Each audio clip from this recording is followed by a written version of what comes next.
In the face of rampant lawlessness unfolding across our nation, we find ourselves confronting the erosion of fundamental principles of right and wrong.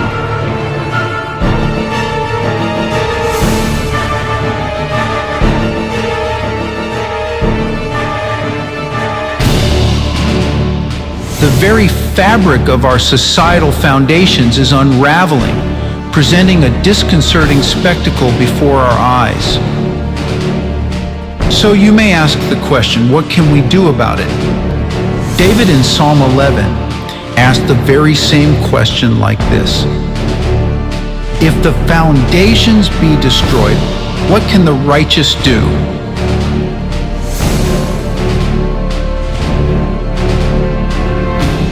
For lo, the wicked bend their bow.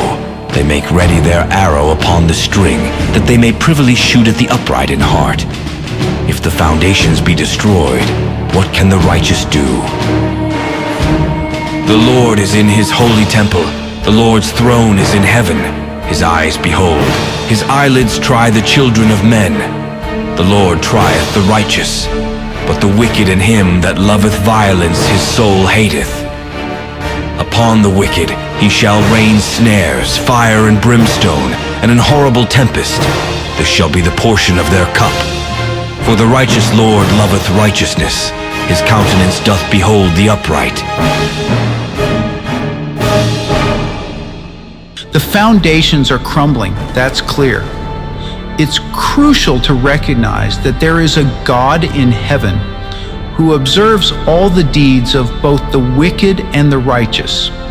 His control extends over everything, and in due time he will rectify all injustices.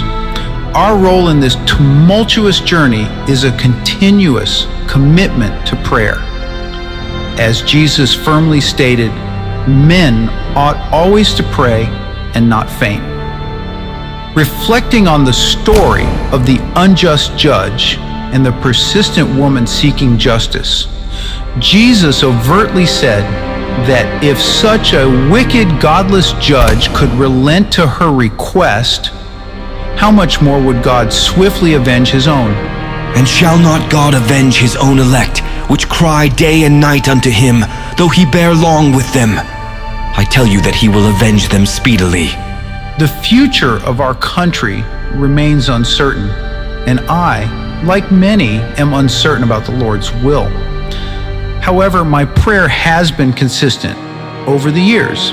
If the path of our nation involves facing consequences for its wickedness or fulfilling end times prophecy, then so be it. On the other hand, if there is an alternative course, may the wicked and lawless individuals find themselves unwittingly constructing their own gallows, reminiscent of the fate of wicked Haman, as he falsely accuses and plots to have Mordecai and the Jews destroyed. And he thought scorn to lay hands on Mordecai alone, for they had showed him the people of Mordecai. Wherefore Haman's thought to destroy all the Jews that were throughout the whole kingdom of Ahasuerus, even the people of Mordecai. So after his plot was discovered by the king, this is what happened. So they hanged Haman on the gallows that he had prepared for Mordecai. At last justice prevailed, as Haman met his fate on the very gallows he had erected for Mordecai. It was a turning point in the tale, a moment when the king's wrath found resolution. With all the wickedness and lawlessness we see in our country, pray that these wicked people, like Haman, would be in the process of building their own gallows. Here's another question to ask. Would the Lord spare our country for the few righteous people in it in spite of the wicked? Consider Sodom. Then Abraham approached him and said, Will you sweep away the righteous with the wicked? What if there are 50 righteous people in the city? Will you really sweep it away and not spare the place for the sake of the 50 righteous people in it? And the Lord said, If I find in Sodom 50 righteous within the city, then I will spare all the place for their sakes. In conclusion, let our prayer be unwavering.